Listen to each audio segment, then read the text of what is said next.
City lawmakers are now joining the push to prevent a gondola and zipline project on Oahu's tallest mountain.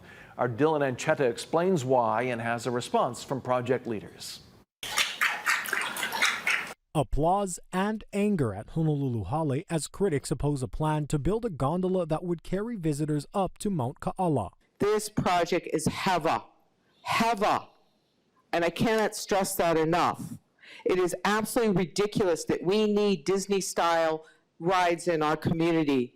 The Kamananui Gondola project, managed by Kaukonahua Ranch, was first granted a conditional use permit in 2019, but Honolulu council members are now skeptical of the venture. They took the bold step of approving a resolution that calls on the Department of Planning and Permitting to revoke the project's permit.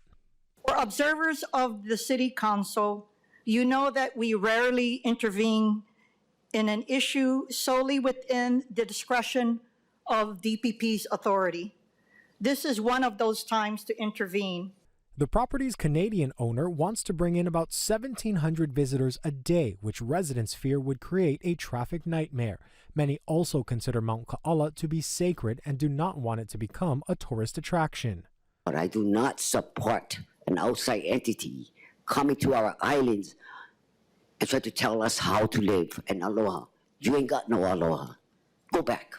In written testimony, the ranch said it was surprised by the resolution and that it wished council members had reached out for clarification before proceeding. It says it significantly reduced the scale of the project based on community feedback, such as proposing one zip line instead of two. And it says the gondola will end at a point on the property that is 2 miles away from Mount Kaala.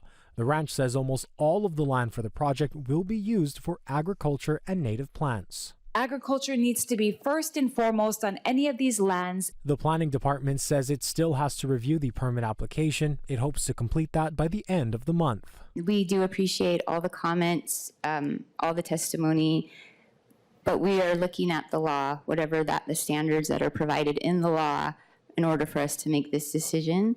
So it's not necessarily, a popularity contest of that sort. Dylan Ancheta, Hawaii News Now.